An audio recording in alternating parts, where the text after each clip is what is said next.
Welcome back to the Deep Dive. Today, we're diving into an article from Dating Metrics. It's called How to Keep Her Interested, 10 Powerful Ways to Keep a Girl. Catchy title, right? Yeah. But instead of taking it as like a dating guide, we're going to kind of explore what it reveals about the pressures and anxieties around modern dating, especially for men. Yeah, it's interesting how this article, like right from the title, frames the whole dating experience as this challenge. Yeah. For men, it starts from this place of anxiety, this fear of losing a woman's interest, almost as if maintaining her attention is this constant uphill battle. Yeah, you're right. And it makes me wonder, why is this fear of losing interest so prevalent? Like, why is that such a... The article points to two main reasons, citing a psychology professor, Right. lack of confidence, and appearing desperate. Do those resonate with you as like universal dating anxieties? I think confidence is definitely attractive, and desperation can be a turnoff, but I wouldn't say these anxieties are like exclusive to men. I think women face similar pressures in dating, though they might express them differently. Yeah. It's not just about like keeping her interested, it's about mutual attraction and effort. That's a really important point. But this article seems to offer a solution in the form of 10 tips. Okay. The first one is take charge, urging men to be direct and take the lead in planning dates. It feels very much like the, man with a plan trope. Yeah. Is this just an outdated view of masculinity? Or does it tap into like a deeper societal expectation?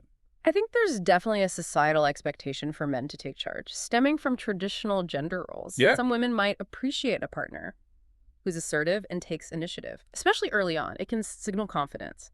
But the key is balance. If it comes across as like controlling Yeah. or dismissive of her preferences, it can backfire. Yeah. What are your thoughts on this, listener? Have you ever felt this pressure to take charge in dating?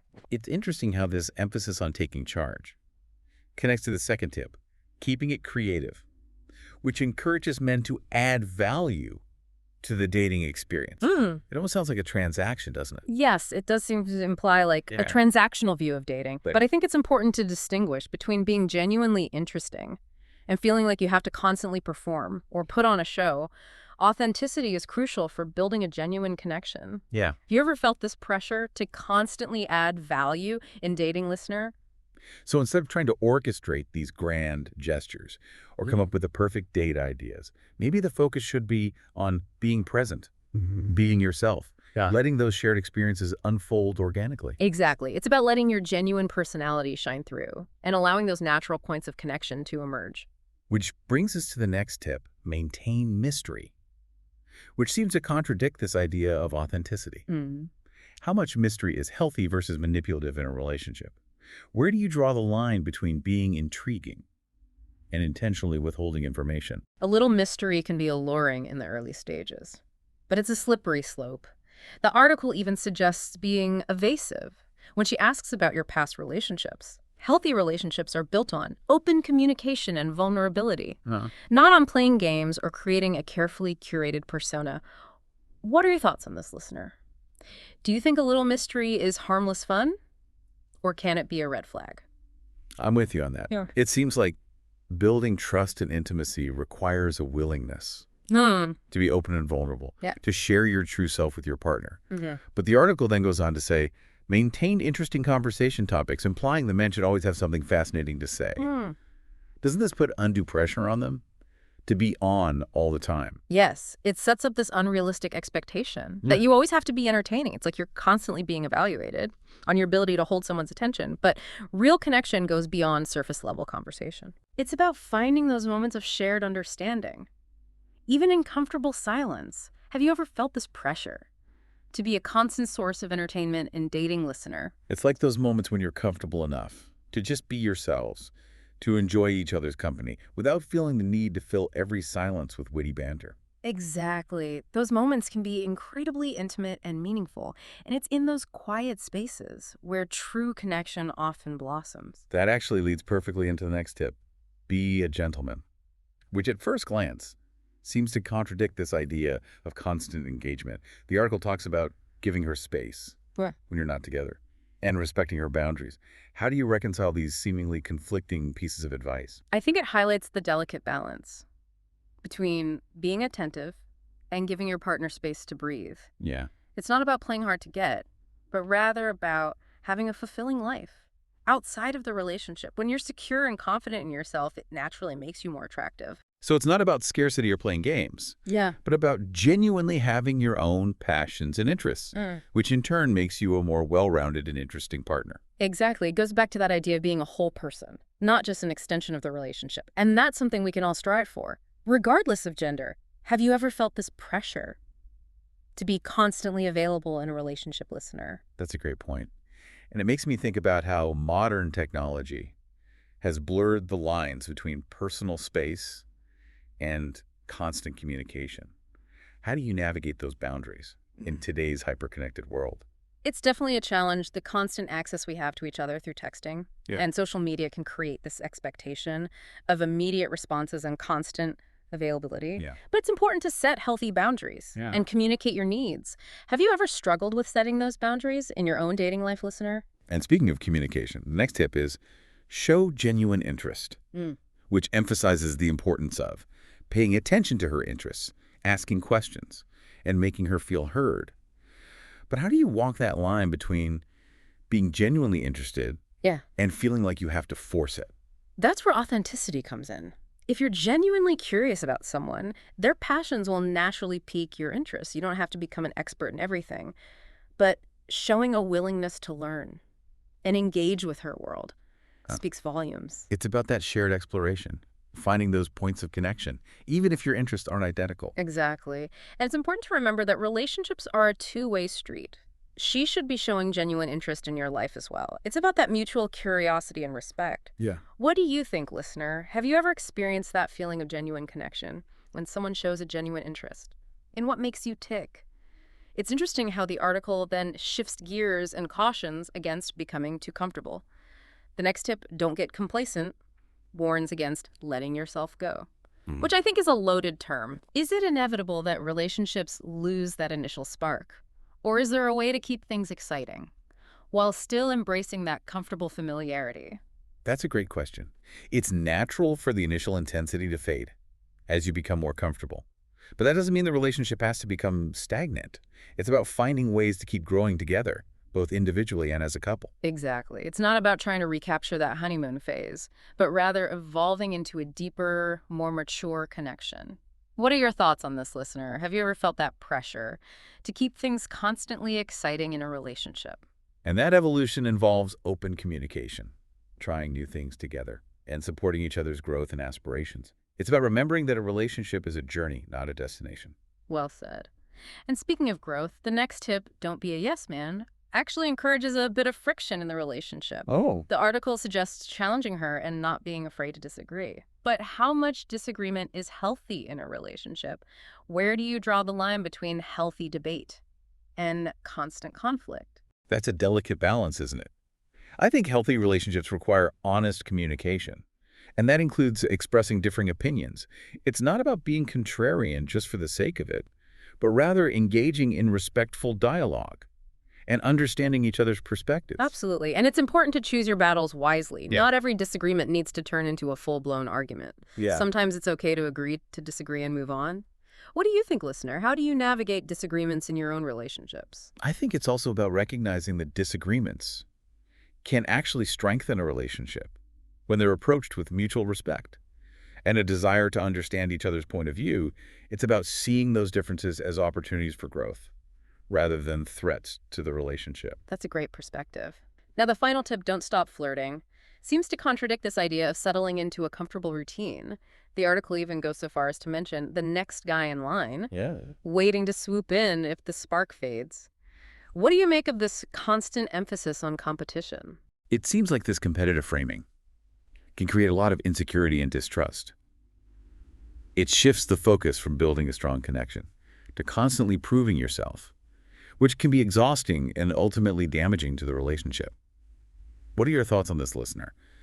Have you ever felt this pressure to constantly compete for your partner's attention? I think it highlights a deep-seated insecurity that many people carry into relationships, the fear of not being enough.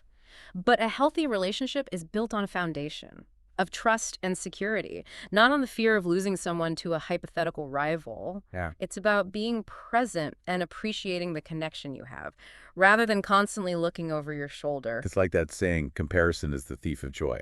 If you're always worried about someone else, you're not fully present in the relationship you have. Exactly. And it's important to remember that relationships aren't static. They ebb and flow, and there will be times when the spark feels brighter than others. That's normal. What matters is the underlying commitment and the willingness to work through those challenges together. So it's not about constantly trying to rekindle that initial flame, Mhm. but rather accepting the natural evolution of the relationship and finding ways to keep it meaningful. Well said.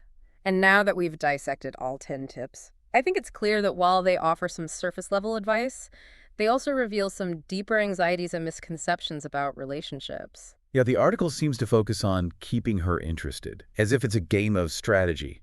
But I think we've established that genuine connection goes much deeper than that. Absolutely. It's about mutual respect, vulnerability, and a shared desire to grow both individually and as a couple. So let's shift gears for a moment and talk about the article's framing of masculinity. Okay. The emphasis on taking charge, being assertive, and even maintaining a sense of mystery.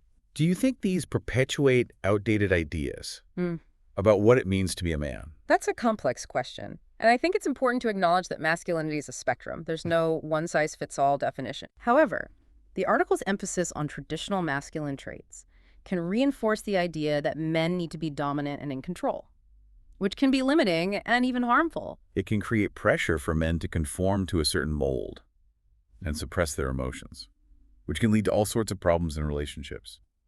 What are your thoughts on this, listener?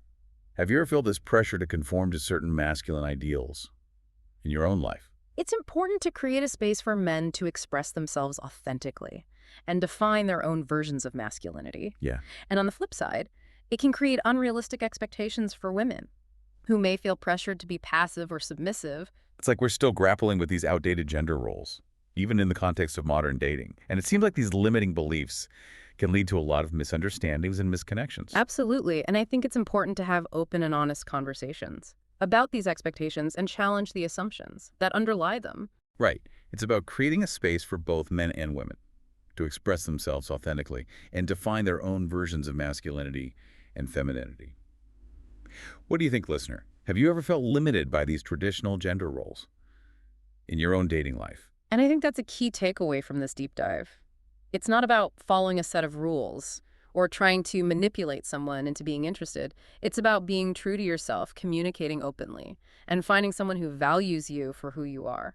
It's about recognizing that relationships are a partnership, not a competition, and that genuine connection comes from shared values, respect, and a willingness to grow together. And sometimes that growth involves letting go of outdated expectations and embracing a more nuanced understanding of ourselves and our partners. So as we wrap up this deep dive, I think it's worth asking, what does this article's focus on keeping her interested say about our cultural understanding of love and relationships? What message does it send both to men and women about how we approach dating and connection? That's a great question.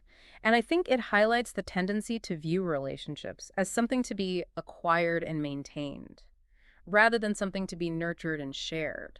It's like we're so focused on the initial chase that we forget about the long game, the journey of building a life together. And that journey involves ups and downs, challenges and triumphs. It's not always going to be fireworks and butterflies. But the beauty is in those quiet moments of connection, the shared laughter, the unwavering support. That's what makes a relationship truly special. And that's what we should be striving for. Authenticity, vulnerability, and a love that deepens with time. So let's leave our listeners with this thought. What does it mean to build a relationship based on mutual respect and a shared desire for growth? What would it look like to let go of the games and the strategies and simply connect with someone on a deeper level? These are the questions we encourage you to ponder as you navigate the complexities of love and relationships. Because ultimately, the most fulfilling connections are the ones that allow us to be our true selves, imperfections and all. And that's a beautiful note to end on. Thanks for joining us on this deep dive. We'll be back next week with another fascinating exploration of the ideas shaping our world. Until then, keep thinking, keep questioning, and keep diving deeper. You know, it's interesting how this article, while aimed at men, unintentionally reveals a lot about the pressures women face in dating, too. Oh, yeah, that's so true. It's like there's this unspoken expectation for women to be interesting and mysterious, but also available and receptive to a man's advances. It's a tricky tightrope to walk, isn't it? Exactly. And this constant reminder of the next guy in line only adds to that pressure. Yeah, it can make women feel like they're constantly being evaluated and compared, which can undermine their self-esteem and create a sense of insecurity in the relationship. Yeah. So it seems like this article, while offering dating advice, actually perpetuates some harmful dynamics for both men and women. It reinforces this idea that relationships are a game to be won, rather than a journey of shared growth and connection. Absolutely. And I think it's important to step back and question these assumptions. What would it look like to approach dating from a place of authenticity and vulnerability? Yeah. Rather than trying to fit into these prescribed roles. Right. What if instead of trying to keep someone interested, Yeah. we focused on simply being ourselves and seeing if there's a genuine connection? Right. What if we focused on building genuine connections based on mutual respect, shared values, and a willingness to grow together, rather than trying to keep someone interested through manipulation or competition? Imagine that. Dating wouldn't feel like a performance, but rather an opportunity to connect with another human being on a deeper level. It would be about sharing who you are, what you care about, and seeing if those values align with the other person's vote. That's a powerful thought. And it reminds us that true fulfillment in relationships comes not from playing games, but from being our authentic selves and finding someone who appreciates us for who we are. Beautifully said. As we wrap up this deep dive, I want to leave our listeners with a challenge. Okay. Question those societal expectations, challenge those limiting beliefs, and dare to approach dating with a sense of openness, curiosity, and above all, authenticity. What do you think, listener? Are you ready to rewrite the rules of dating? Because ultimately, the most rewarding relationships are the ones where we can be ourselves, fully and completely, and find someone who celebrates us for our unique quirks and complexities. That's the kind of love we should all be striving for. And that's a perfect note to end on. Thanks for joining us on this deep dive into the often murky waters of modern dating. We hope you've gained some insights and perhaps even a few aha moments along the way. Remember, relationships are complex, and there's no one-size-fits-all approach. But by challenging those outdated norms and embracing authenticity, we can create more fulfilling and meaningful connections. Until next time, keep thinking, keep questioning, and keep diving deeper.